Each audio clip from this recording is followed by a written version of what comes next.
So we have on the same lines, now we have a question from the year 2014 which came in Icse, that there is a rule, uniformity rule, and there is mm, two forces which are applying in two different directions. One is going down and one is going up. You can see from this. If you refer to that question paper, you will notice what is asked is you have to determine the net moment of force. So how do we calculate the net moment of force? As I told you, that net moment of force is applicable when only when you have it about a pivotal point. So we'll see here that if you look at this side, this particular force, it is going in which direction? Clockwise, clockwise, anti-clockwise, sorry, anti-clockwise. So this is anti-clockwise.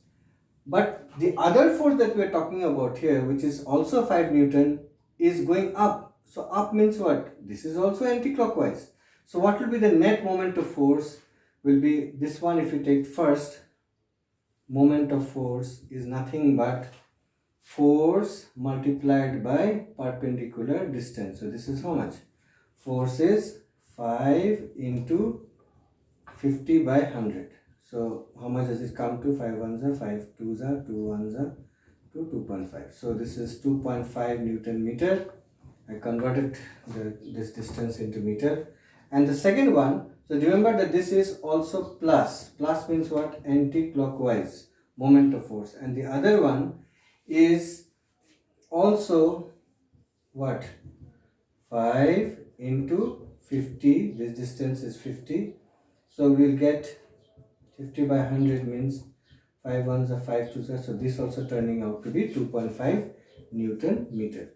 And if we add both this moment of force, we will get the net. We'll get net moment of force. So how do we add this? We'll get 2.5 plus 2.5 because both of them are what? Plus. So we'll get how much? 5 Newton meter. So these type of questions keep coming back in the ICSE physics exam, and we need to be very careful how we deal with them. Just you have to remember that net moment of force is always calculated about the point of rotation, that is the pivotal point. Okay. Next,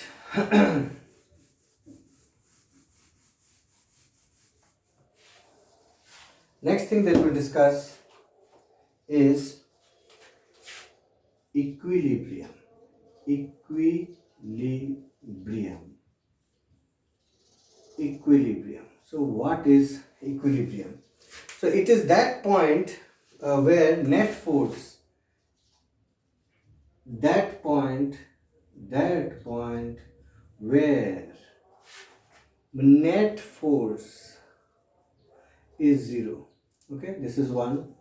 Where net moment of force,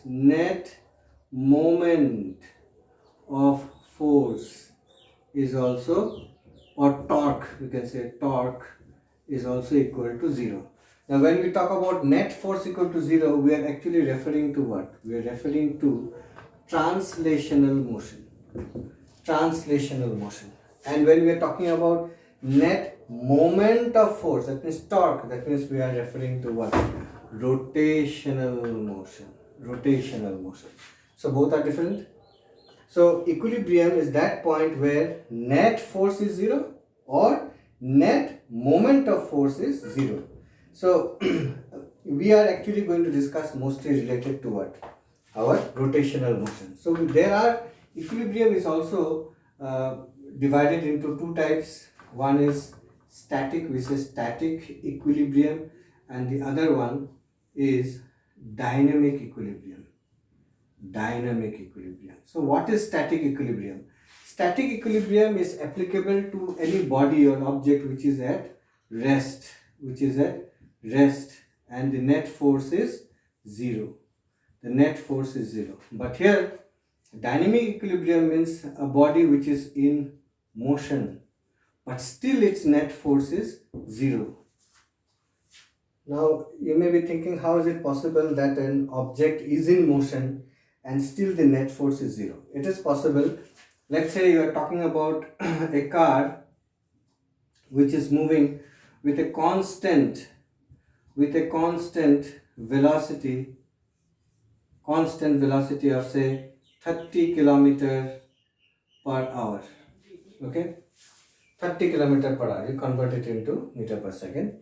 So car is traveling with a constant when we say constant velocity, what does it imply? That acceleration is zero. So if we apply the formula force is equal to mass into acceleration, the answer will be zero. So net force in this case will be zero.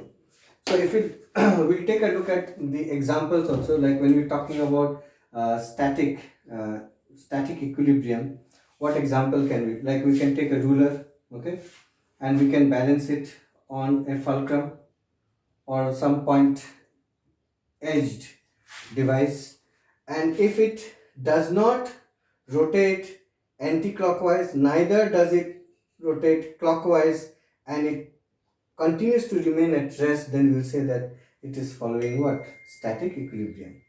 Then what about dynamic equilibrium? In your book there are many examples of dynamic equilibrium which are given, like raindrops falling. Okay, when raindrops fall, then we know that it falls with a constant velocity. So what happens? The weight of the raindrop is balanced by the sum of the frictional force and the buoyant force.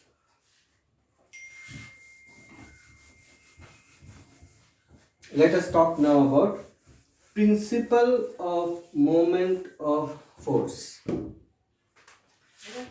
Principle of moment of force at equilibrium. So there will be lots of questions which come based on this concept, principle of moments at equilibrium. Okay, so here in the principle of moments at equilibrium, moment of force will be zero. So when is moment of force zero? Moment of force will be zero when both anti-clockwise moments and clockwise moments, both of them are same. So if we equate, that means we will say that all anti-clockwise moment of force is equal to clockwise moment of force. So let us try to understand this with help of an example. We'll try to understand this with help of an example.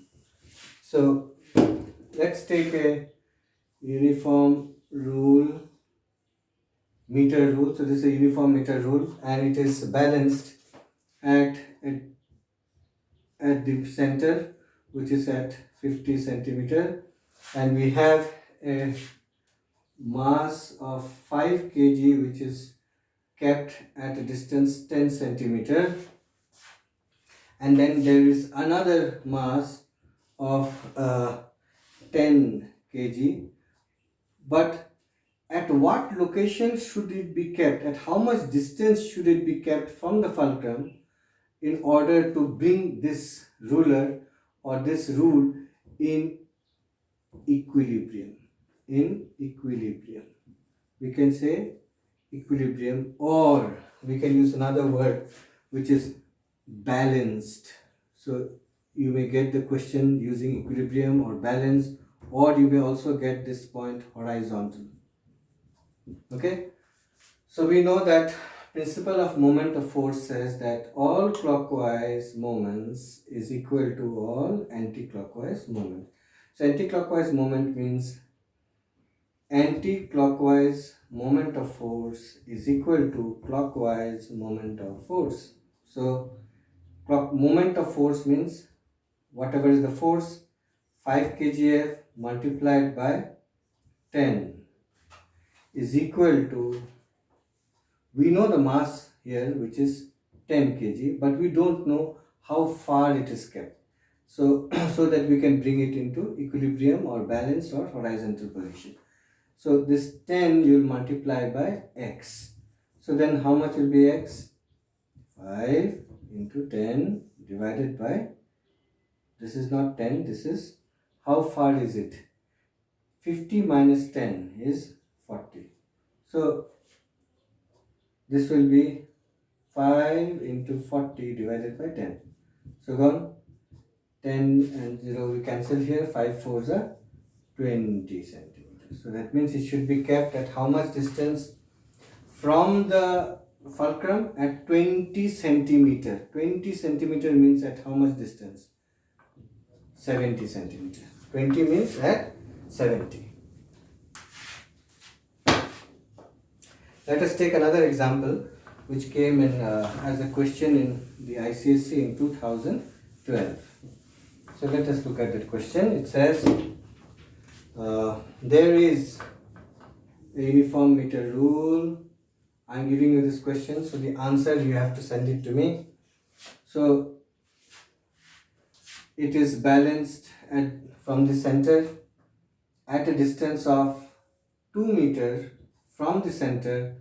You have placed a mass of 30 kg. So there is another mass of 40 kg. Where should it be placed so as to bring the rule in equilibrium or horizontal or balanced? So I want the answer to this question. Remember that I have mentioned here this is 2 meters from the center. Okay. Next, there are some more types of questions which keep on coming up, that is related to mass of ruler. Mass of ruler.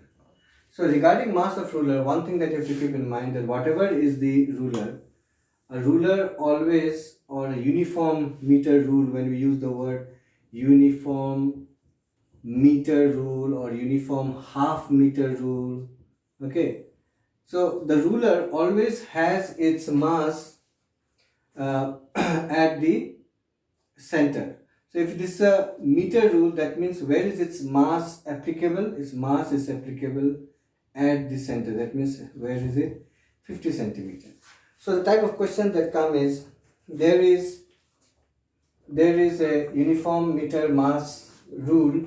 There is a uniform meter rule, and there is a 10 kg mass which is suspended at one end, and the ruler is brought to balanced position or equilibrium by placing a fulcrum at a distance, say 30 centimeter. 30 centimeter. So find out what is the mass of the ruler. Mass. You have to find out the mass. So again, we will try to solve it. We know that all anti-clockwise moment of force is equal to clockwise moment of force. So anti-clockwise moment of force here is what? This is the mass 10 kg, and it is applicable at how much? Where is it placed? It's placed at a distance from here to here is how much? 30. Whereas the other side, we don't know what is the mass. So mass is m, but how far is it from the pivotal point? The distance from the pivotal point and the center of the rule is how much? 20 centimeters. So we'll multiply by 20. That means m is 10 into 30 divided by 20. So 2 1s are 10, 2 5s are 10, 5 is a 10, 5 into 3 is 15 kg. So the mass of the ruler is 15 kg. So we'll take another example. Similar type of problem, we'll take another example regarding mass of rule. This time we have a uniform meter rule. When we say uniform meter rule, means straight away what you do to solve the problem, you say that since it's a meter rule, that means its mass is applied where? At the center. That is how much distance? 50 centimeter. There is a mass which is of 40 kg, which is placed